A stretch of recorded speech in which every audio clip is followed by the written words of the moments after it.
అంటే ఇప్పుడు వెనకటి రోజులలో అంటే సమానత్వం లేకుండా ఒక కులాన్ని ఒక రకంగా అట్లా చూసేవాళ్ళు ఉన్నారు కాబట్టి అప్పట్లో మీలాంటి వాళ్ళ అవసరం ఉండేది.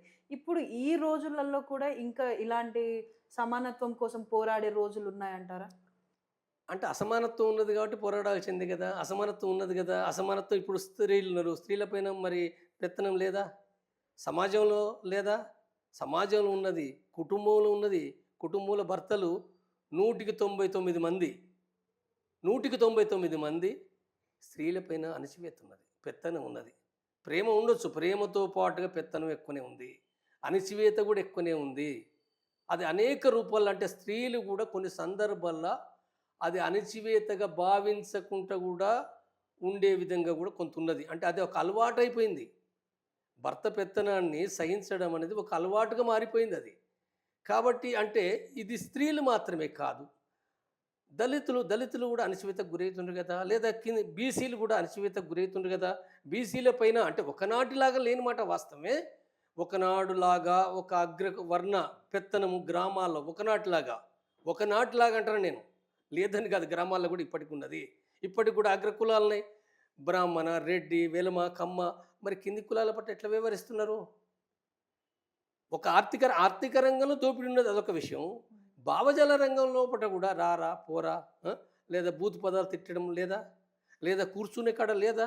ఒకరి కింద ఒకరి మీద కూర్చుంటలేరా?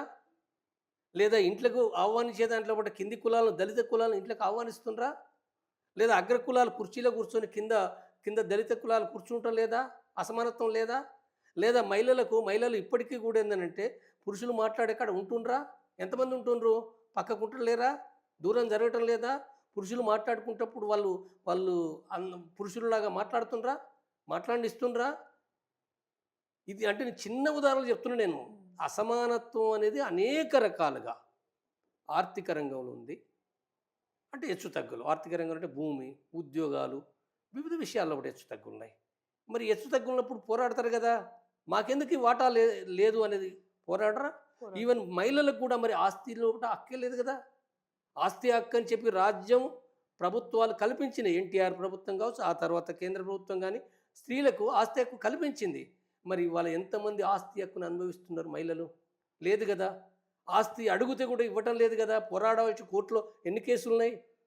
కోర్టులు కూడా ఏంటంటే ఏండ్లకేండ్లు ఆ కేసులను నానుస్తున్నారు తప్ప తేల్చడం లేదు కదా! అంటే అసమానత్వానికి వ్యతిరేకంగా తప్పనిసరిగా ప్రజలు పోరాడి తీరవలసిందే.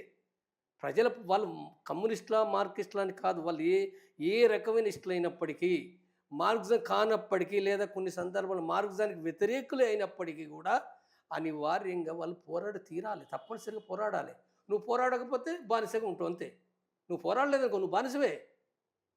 నువ్వు బానిస కాదు, నీకు వ్యక్తిత్వం ఉన్నది, నీ సమానత్వం, నీ స్వతంత్రం కాపాడుకోవాలంటే తప్పనిసరిగా నీ పద్ధతిలో నువ్వు పోరాడాలి. పోరాటం అంటే తుపాకీతో పోరాటం కాదు. భావజాలంగా సంఘర్షించాలి. దాని యొక్క పద్ధతులు వేరుంటాయి. సో, ఎడమ భావజాలం అని ఒక పదం గూడా ఉంటుంది. అసలు ఆ పదం యొక్క డెఫినిషన్ ఏంటంటారు? ఇప్పుడు లెఫ్ట్, రైట్ అనేది ఈ పదాలు వచ్చినాయి మనకు. మొదటగా మార్క్సిజం పుట్టినప్పుడు ఈ లెఫ్ట్, రైట్ ఏమీ లేదు. మార్క్సిజం అనేది పుట్టింది 1848 కమ్యూనిస్ట్ ప్రణాళిక మార్క్స్ ఎంగెల్స్ రచించడం ద్వారా మార్క్సిజం అనేది ఉనికిలోకి వచ్చింది అది. ఆ తర్వాత అనేక రచనలు చేసిండు మార్క్స్. అయితే ఆ సందర్భంగా కూడా ఏంటంటే కమ్యూనిస్టులు లేదా మార్క్సిస్టులు కూడా పార్లమెంట్లో, అంటే ఆనాటికి పార్లమెంట్ అంటే మన దేశంలో ఆనాటికి పార్లమెంట్ లేదు. ఇక్కడ ఒక బ్రిటిష్ పాలనా విధానం ఉంది. మరొక కొన్ని ప్రాంతాల్లో ఒకట నిజాం లాంటి సంస్థానాలు ఉన్నాయి. కానీ యూరోప్ అంటే ఫ్రాన్సు, ఇంగ్లాండు, ఈ ప్రాంతం లోపల ఆనాడు పార్లమెంట్ సిస్టమ్ అనేది అప్పటికే ఉనికిలోకి వచ్చింది. ఈ ఉనికిలోకి వచ్చిన సందర్భంగా ఇతర అంటే పార్టీలతో పాటుగా కమ్యూనిస్టులు కూడా అక్కడ ఎన్నికల్లో పాల్గొన్నారు. కాబట్టి పాల్గొన్న వాళ్ళు ఎవరైతుండ్రో ఇక్కడ లెఫ్ట్, రైటు అంటే ఎడమవైపు కూర్చున్న కమ్యూనిస్టులు ఎడమవైపు కూర్చున్నారు, వాళ్ళు లెఫ్ట్ సైడ్. కుడివైపు కూర్చున్న వాళ్ళు ఎవరు? కమ్యూనిస్టులు కాని ఇతర వాళ్ళు. కమ్యూనిస్టుల భాషలో చెప్పాలంటే వాళ్ళని బూర్జువాలు అంటారు కమ్యూనిస్టుల భాషలో. కాబట్టి బూర్జువాలను రైటిస్టులని, ఎడమవైపు కూర్చున్న కమ్యూనిస్టులను లెఫ్టిస్టులు అని చెప్పి ఫ్రాన్స్ లోపల అన్నాడు పిలిచారు. ఫ్రాన్సు, ఆ తర్వాత జర్మనీ, ఇతర ప్రాంతాల్లో పిలిచారు. ఇదే ఏమైంది ప్రపంచంలో, ఈ భాష ఒకనాడున్న అర్థాలు అంటే ఒక సీట్లతోటి వచ్చిన అర్థాలు మారిపోయి ఇవాళ లెఫ్టిస్ట్ అని అంటే కమ్యూనిస్టులు అనే వాళ్ళందరూ లెఫ్టిస్టులే అనే అర్థం స్థిరపడిపోయింది.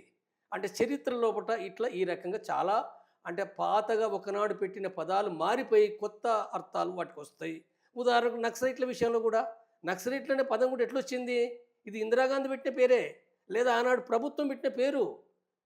1967 లోపట నక్సల్బరీ అనే గ్రామంలో, బెంగాల్ రాష్ట్రంలోని నక్సల్బరీ గ్రామం లోపట భూస్వాములకు వ్యతిరేకంగా సాధారణ రైతులు, కౌలు రైతులు భూస్వాములకు వ్యతిరేకంగా వాళ్ళు పోరాడినరు. అక్కడ అంటే వరిని కోసుకొచ్చిండ్రు, లేదా భూస్వాముల ఘర్షణ నుంచి వడ్లను తెచ్చిండ్రు. ఆ పోరాటం ఏంది? మిలిటెంట్గా ఉంది, అది చట్ట విరుద్ధంగా ఉంది. ఎందుకు చట్ట విరుద్ధంగా ఉందంటే వాళ్ళకి దిక్కు లేదు, తినడానికి తిండి లేదు, కష్టపడేది వాళ్ళు, పొలంలో కష్టపడేదంతా వాళ్ళు, కానీ వాళ్ళ తిండి లేదు కాబట్టి వాళ్ళు తిరగబడ్డారు. అది ఈ తిరగబడ్డది ఒక గ్రామం కాదు, అనేక గ్రామాల బెంగాల్ లోపల వ్యాపించింది. అది ఒక ఒక ఒక పెద్ద అడవి అంటుకున్నట్టుగా అంటుకున్నది. ఒక నక్సల్బరీ నుంచి బెంగాల్ అంటుకున్నది, ఆంధ్ర అంటుకున్నది, అనేక రాష్ట్రాలు అంటుకున్నది. కాబట్టి అది ఏమైపోయింది? నక్సల్బరీ లోపల మొదలైంది కాబట్టి నక్సల్బరీ యొక్క ఒక పద్ధతి ఇక్కడ తిరుగుబాటు. తిరుగుబాటు అనేది ఏంది? భూస్వాముల ఘర్షణ పడడం, భూస్వాముల పొలాలు తీసుకురావడం, భూస్వాములు కొంతమంది చంపడము. అంటే ఇదేంటిది? నక్సలైట్స్. వీళ్ళెవరు? నక్సలైట్స్. అంటే డిక్షనరీలోకి నక్సలైట్ అనే పదం వచ్చి చేరింది. ఆ తర్వాత పోరాటకారులందరూ కూడా అవును మేము నక్సలైట్లమే అని గర్వంగా చెప్పుకున్నారు. మేమే దేశభక్తులు, మేము ప్రజల కోసం పోరాడే వాళ్ళం అనే విషయాన్ని వాళ్ళు గర్వంగా చెప్పుకున్నారు.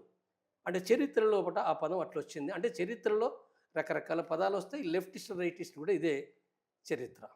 సో, అంటే ఇప్పుడు మనిషి చనిపోయినా గానీ, అతడి ఆలోచన గానీ, అతను ఏం జేయాలనుకున్నదో అది బ్రతికే ఉంటది. సో, ఇప్పుడు ఒకవేళ ఇప్పుడు ఈ మావోయిస్టులందరూ కూడా ఒకవేళ లొంగిపోయి వాళ్ళు శాంతియుతంగా ఉన్నా కూడా, మళ్ళీ తర్వాత ఇది మళ్ళా మోడిఫై అయ్యి మళ్ళీ ఇలాంటివి వచ్చే అవకాశాలున్నాయంటారా?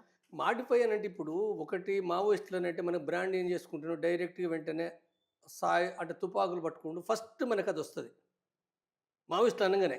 వాస్తవంగా ఇప్పుడు ఈ దేశంలో కమ్యూనిస్టులు ఉన్నారు, నక్సలైట్లు కూడా ఉన్నారు. ఇప్పుడు ఆ కమ్యూనిస్టులు, నక్సలైట్లు ఎవ్వరు కూడా తుపాకులు కలిగలేరు, వాళ్ళు ఎవరూ లేరు. మీరు చూడండి ఎంతోమంది ఉన్నారు. కానీ మనకు మావోయిస్టులు అనగానే ఏమొస్తుంది? వాళ్ళు గుర్తుకొస్తారు. వాళ్ళు గుర్తుకొచ్చినప్పుడు వాస్తవంగా చెప్పాలంటే మావోయిస్టుల చరిత్ర కూడా వాళ్ళు చెప్పుకునే దాని ప్రకారంగా వాళ్ళ సిద్ధాంతం కమ్యూనిజం, సోషలిజం, నూతన ప్రజాస్వామిక విప్లవం, సమానత్వం కోసమే కదా వాళ్ళు చేసేది. ప్రజాస్వామ్యం కూడా అందరికీ ప్రజాస్వామ్యం ఉండాలి. అంటే ఒక మాటలో చెప్పాలన్నట్టు ఇవాళ ఎన్నికల లోపట సంపద ఉన్నోళ్ళకు, 100 కోట్లు ఉన్నోళ్ళు మాత్రమే ఎమ్మెల్యే కాగలుగుతారు. సాధారణ పౌరులు, ఒక కార్మికుడు, ఒక రైతు కాలేరు. వాళ్ళు ఏ కులమైనప్పటికీ, కులము మతము ఏదన్నా కానీ నీకు గానుక ఆస్తి లేకపోతే నువ్వు ఎమ్మెల్యే కావడం అసంభవమైన విషయం. కాబట్టి వాళ్ళు ఏమంటుండ్రు?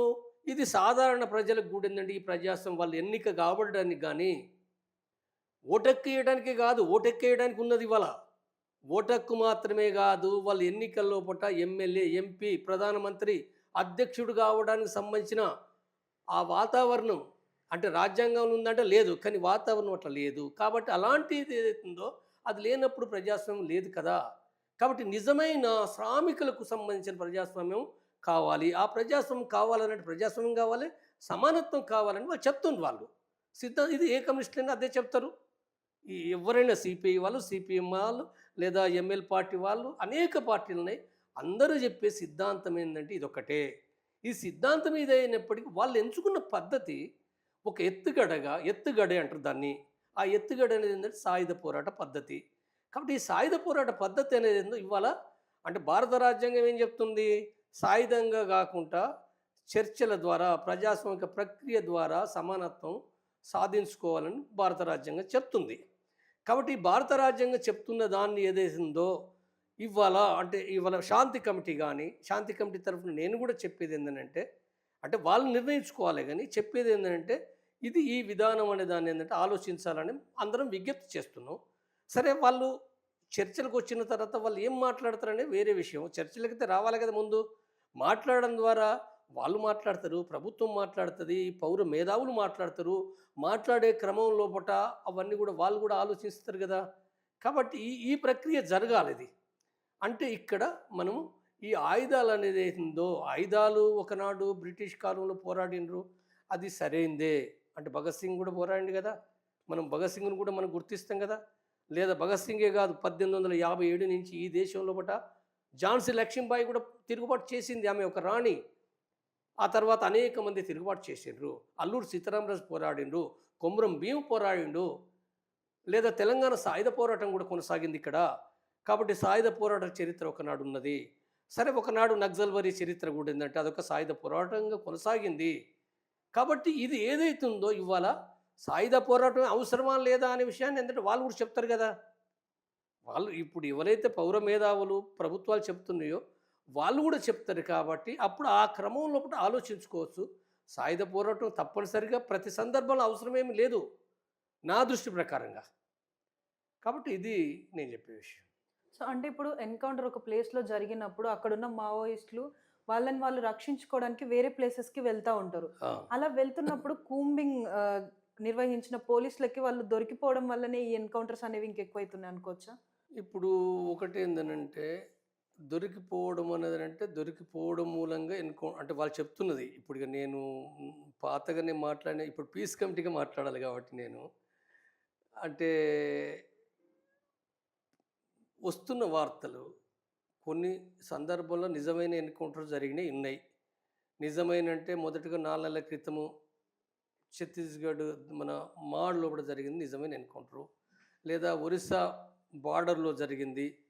అక్కడ ఎవరు సీసీ మెంబరు రామచంద్రారెడ్డి చలపతి చనిపోయింది. అది నిజమైన ఎన్కౌంటర్, నిజమైన యుద్ధం. ఎన్కౌంటర్ అన్నారు. అది కూడా అక్కడ ప్రభుత్వ బలగాలు పోయి కాల్పులు చేసినప్పుడు ఆ కాల్పుల్లో చనిపోయినారు.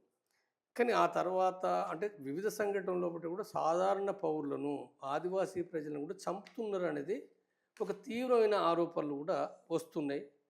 అక్కడి నుంచి ప్రజల నుంచి, కొంత మీడియా నుంచి, లేదా మావోయిస్ట్ పార్టీ ప్రకటనల నుంచి కూడా సాధారణ ప్రజలను పట్టుకొని కూడా చంపుతున్నారు అనేది ఉంది. వాస్తవంగా మనకు రాజ్యాంగం చెప్పేది ఏంది? సాధారణ పౌరులను చంపడం ఒక తప్పు, తీవ్రమైన తప్పు అది.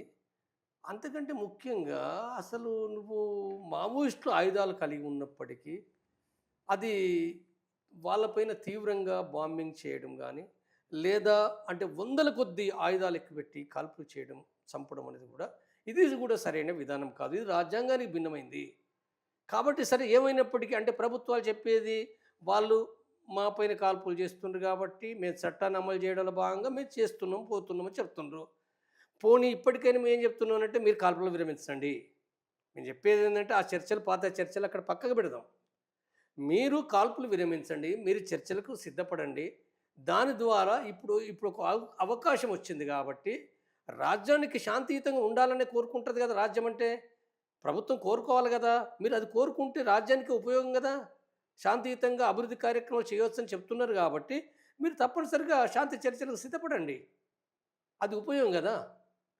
కాబట్టి ఇదే మేము చెప్పే విషయం. అది సో అంటే ఇప్పుడు మీరు లేఖలు కూడా రాయడం జరిగింది, మీటింగ్ కూడా పెట్టుకోవడం జరిగింది. సో ప్రభుత్వానికి మీరు ఏం చెప్పాలనుకుంటున్నారు? ప్రభుత్వంకి మేము చెప్పే విషయం ఏంటంటే మీరు వీలైనంత త్వరగా మీరు కాల్పుల విరమణ ప్రకటించండి. చాలా అంటే ఒక విశాల దృక్పథంతో మీరు ప్రకటించడం ద్వారా, చర్చలకు స్వీకారం చుట్టడం ద్వారా తప్పనిసరిగా మనం మావోయిస్టులు కూడా వాళ్ళు చర్చలు తీసుకురావడానికి శాంతి డైలాగ్ కమిటీ ఏదైతుందో అన్ని ప్రయత్నాలు చేస్తుంది. తప్పనిసరిగా మావోయిస్టులను టేబుల్ మీదకి తీసుకురావడానికి ఆ ప్రయత్నం చేసి ఈ శాంతి చర్చలు సఫలమయ్యే విధంగా తప్పనిసరిగా మేము మాత్రమే కాదు, తెలంగాణలో కూడా ఇప్పుడు శాంతి కమిటీ అనేది ఏర్పడింది. తెలంగాణ మాత్రమే కాదు, నేషనల్ వైడ్గా కూడా దేశం లోపల పేరెన్నికగన్న ఒక న్యాయవాదులతోటి, తర్వాత ఇతర ప్రొఫెసర్లతోటి, మేధావులతోటి కూడా ఏర్పడబోతున్నది. కాబట్టి ఇది తప్పనిసరిగా శాంతి కమిటీ దీని బాధ్యత తీసుకొని ఇరు పక్షాలతోటి కూడా శాంతియుత వాతావరణం నెలకొనే విధంగా తప్పనిసరిగా తన ప్రయత్నాలు తను చేస్తుంది.